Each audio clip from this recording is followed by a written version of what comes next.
안녕하세요. 오늘은 4월 24일 목장 성경 공부로 사무엘상 5장 1절부터 7장 1절까지 내용을 좀 살펴보려고 합니다.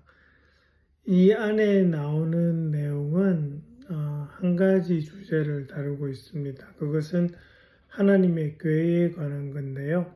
그 성궤 4장 11절에 보시면 블레셋과의 전투에 할 때에 이스라엘 사람들이 그 하나님의 교회를 전쟁 그치는 곳으로 가지고 갑니다. 근데 그 전투에서 지면서 그 하나님의 교회가 블레셋 사람들의 손에 넘어갑니다. 그러고 난 다음에 이제 이 블레셋 사람들이 이 하나님의 교회를 자기들이 섬기는 신인 그 다곤 신전에 가지고 옵니다. 여기서 이제 보이는 게 뭐냐 하면 블레셋 사람들은 자기들의 신 다곤이 하나님보다 더 힘이 세기 때문에 자기들이 전쟁에서 그 전투에서 이긴 것으로 그렇게 착각을 한 겁니다. 그래서 일종의 성전 기념물로 아스돗에 있는 다곤 신전으로 하나님의 교회를 가지고 가서 그 신상 옆에 둡니다. 근데 이제 문제가 생기는 것이 그 다음 날 사람들이 와서 보니까 이 다곤 신상이 하나님의 교회에 절하듯이 그렇게 엎어져 있는 거죠. 그리고 사람들이 세웠겠죠. 근데 그 다음 날 보니까 이제는 엎어진 게 아니라 팔다리가 다 부러지고 해서 머리도 따로 뒹굴고 그 중에 일부는 그 문지방 위에 나뒹굴고 있는 것이 보이는 겁니다.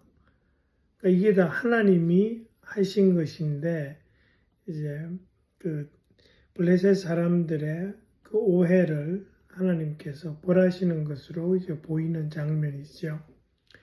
여기 나오는 이 다곤이라는 거요.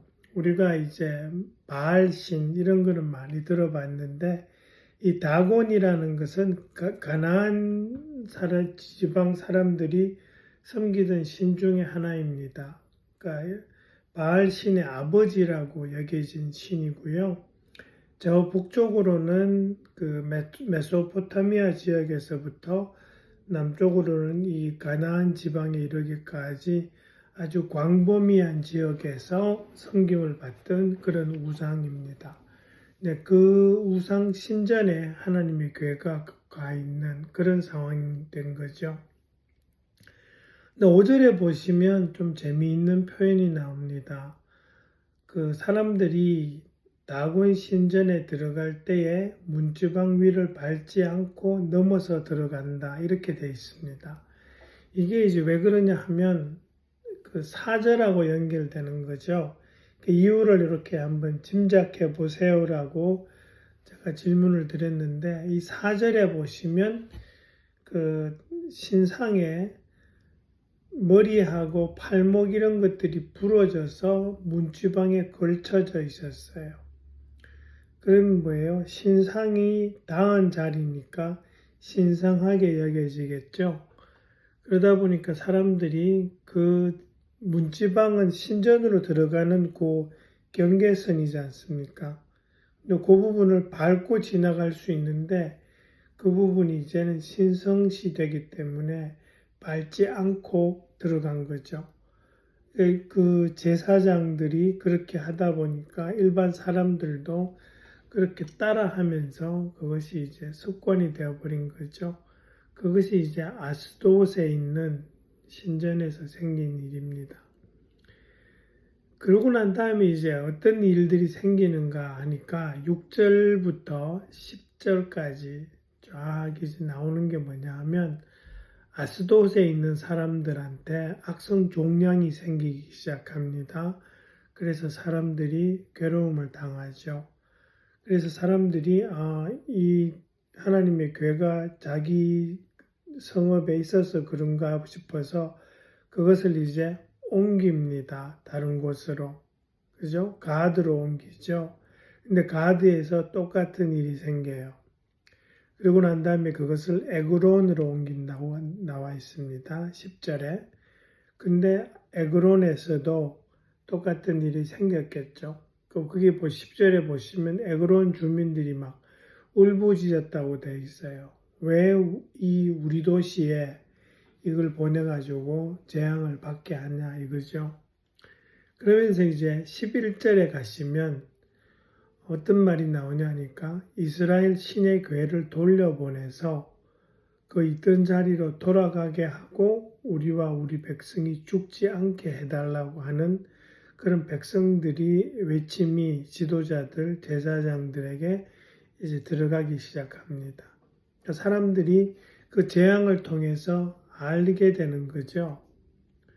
근데 이제 6장에 가 보시면 1절에서 뭐라 그러냐 하니까 주님의 교회가 블레셋 사람의 지역에 머무른 지 7달이 되었다 되어 있습니다. 그러니까 7달 동안 이 3도시만 하는 것이 아니라 나중에 보시면 5도시를 다 돌아다닌 것 같습니다. 그러다 보니까 각 도시마다 그런 일이 생기니까 이 블레셋 사람 전체가 이제 재앙을 당하는 거죠. 그러면서 그 제사장들이 점쟁이를 불러놓고 묻습니다. 이 교회를 어떻게 해야 되겠느냐. 그죠?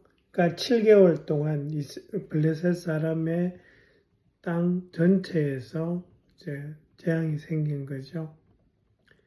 그러면서 이제 그 3절에 가시면 점쟁이들이 뭐라 그러냐 하면 이걸 돌려보내는데 그냥 돌려보내면 안 되고 속건제물을 바쳐야 한다 이렇게 되어 있습니다. 우리가 속건제물 그러면 그냥 딱 떠오르는 생각이 레위기에서 나온 하나님께서 명령하신 속건제를 지낼 때 드리는 그 제물을 떠올린단 말이죠.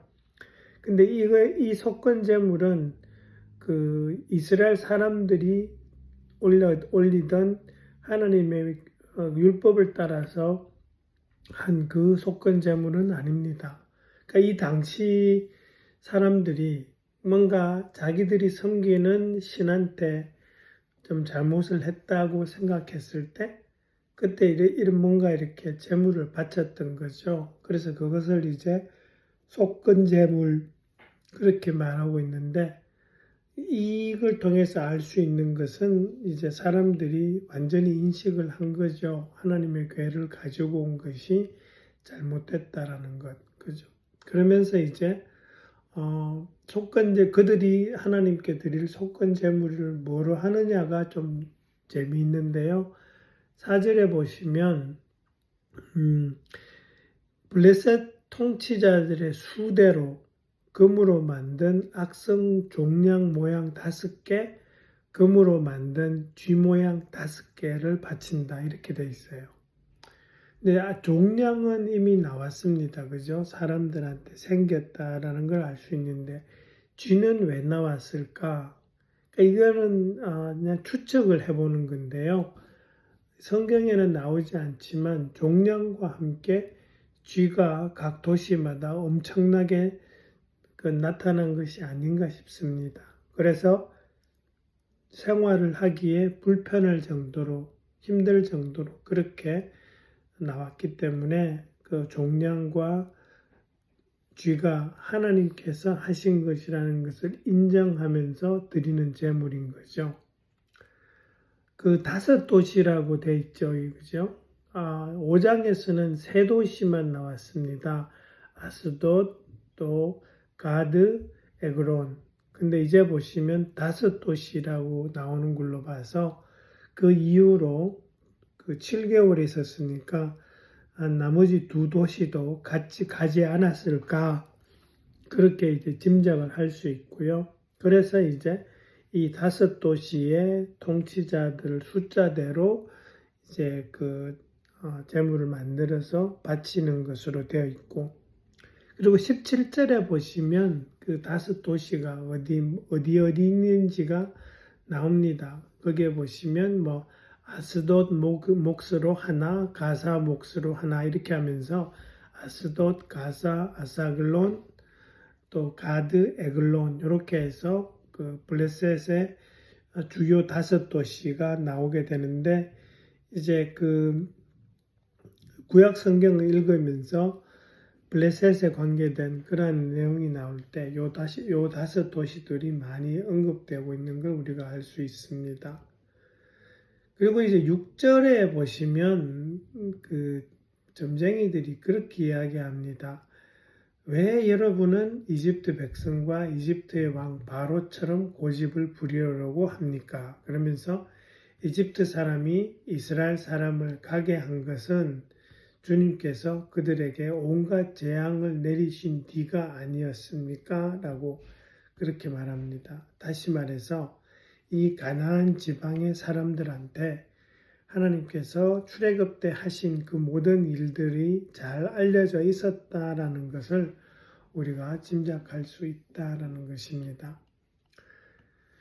그 다음에 이제 7절부터 9절은 요 점쟁이들이 좀 테스트를 하는 장면이 나옵니다. 이게 뭐냐 하면 이런 테스트입니다. 그 종량하고 쥐 모양을 금으로 만들어서 그것을 수레에 싣고 그 수레를 누가 끄냐 하니까 새끼를 금방 낳은 어미소 2마리가 끌게 한다라는 겁니다. 그러니까 새끼들 송아지는 이제 그 블레셋 땅에 남겨놓고 어미소한테 그 수레를 딱 지어서 가게 한다는 거죠. 그리고 그 수레가 이스라엘 땅 벳세메스로 향하면 하나님이 이 모든 재앙을 불러오신 거고, 그렇지 않고 다른 곳으로 가면 이거는 우연한 일이다라는 그런 식으로 테스트를 해보겠다라는 것이 이제 이 블레셋 제사장과 점쟁이들의 생각인 겁니다. 그런데 여러분 보시면 12절을 보시면은 이제 그 수레가 있어요. 수레에 하나님의 궤가 실리고 그 위에 이제 재물이 들어오고 그리고 어미소가 끌게 해서 보내는데 이 소들이 벳세메스 쪽으로 곧장 걸어갔다 이렇게 되어 있습니다. 곧장. 그러니까 다른 좌우도 벗어나지 않고 그냥 똑바로 길만 따라서 가고 그때 이제 블레셋 통치자들이 벳세메스 경계까지 따라갔다 이렇게 되어 있습니다. 그러니까 이제 확실해지는 거죠. 이게 하나님이 하신 일이라는 걸 하나님께서 보여주시는 겁니다. 근데 이 벳세메스가 뭐 어디냐라고 이제 궁금한데 이 벳세메스는 여호수아기에 21장 16절에 언급이 됩니다. 거기에 보시면 이제 여호수아가 땅을 다 분배를 합니다. 그러고 난 다음에 레위 지파 사람들한테는 땅이 분배가 되지 않았습니다. 왜냐하면 레위 사람의 몫은 하나님이 주시는 거거든요. 그러니까 하나님의 그 제사와 하나님을 섬기는 일을 하는 것으로 해서 이스라엘 사람들이 하나님께 바치는 제물을 가지고 이제 하게 돼 있는데 그래도 그들이 살 성읍은 줘야 되니까 각 지파가 받은 그 땅 중에서 몇 개의 성읍들을 레위 지파 사람들이 살 수 있는 성읍으로 지정을 해줍니다. 그때 지정된 도시 중에 하나가 벳세메스인데 이거는 유다 지파에게 할당된 땅에 있던 성읍입니다.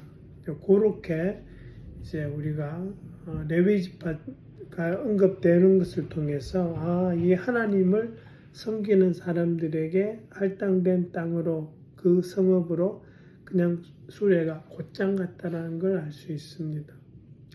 그리고 19절을 보시면은요, 좀 섬뜩한 이야기가 나오죠. 벳세메스에 갔습니다. 그 수레가. 그래서 사람들이 그 수레를 깨가지고 또 소를 잡아서 하나님께 제를 드려요. 근데 그때 이 베세메스 사람들 중에 일부가 그 하나님의 교회에 뭐가 들어있는지 그냥 안에 뭐가 들어있는지를 살펴보려고 했던 것 같아요.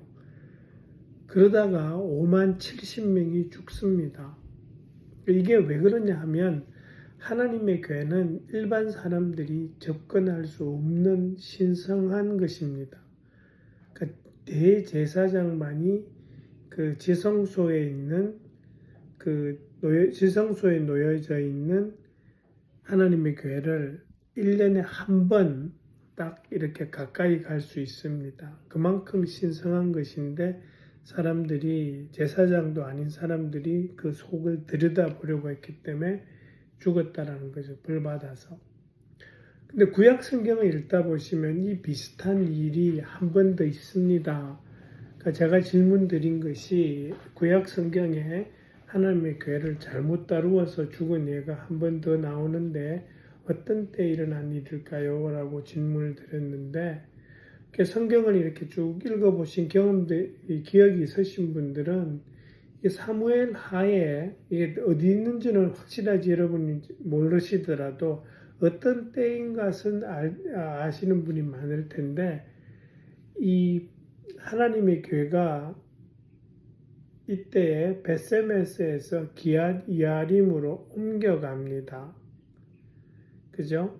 그 기앗 야림으로 옮겨가서 있었을 때 그러다가 이제 다윗이 하나님의 교회를 다윗성으로 옮기려고 합니다. 그래서 뭐 새로 만든 수레를 짜고 또 그게 끌게 하고 하는데 나중에 다윗은 다 와서 그 소들이 갑자기 날뜁니다. 그래서 그러다 보니까 수레에서 괴가 떨어지려고 했겠죠. 그때 우사라는 사람이 손으로 그 괴를 받쳤습니다. 그래서 만지게 된 거죠. 그래서 그 우사라는 사람이 그 자리에서 즉사합니다. 그러니까 하나님의 괴에 손을 댔기 때문에 죽은 거죠. 그런 예가 그 사무엘 하 6장 6절에서 7절에 나옵니다. 그냥 이렇게 그냥 알아두세요. 그 성경에 이런 스토리가 나온다는 것. 그러고 난 다음에 이제 7장 1절에 가시면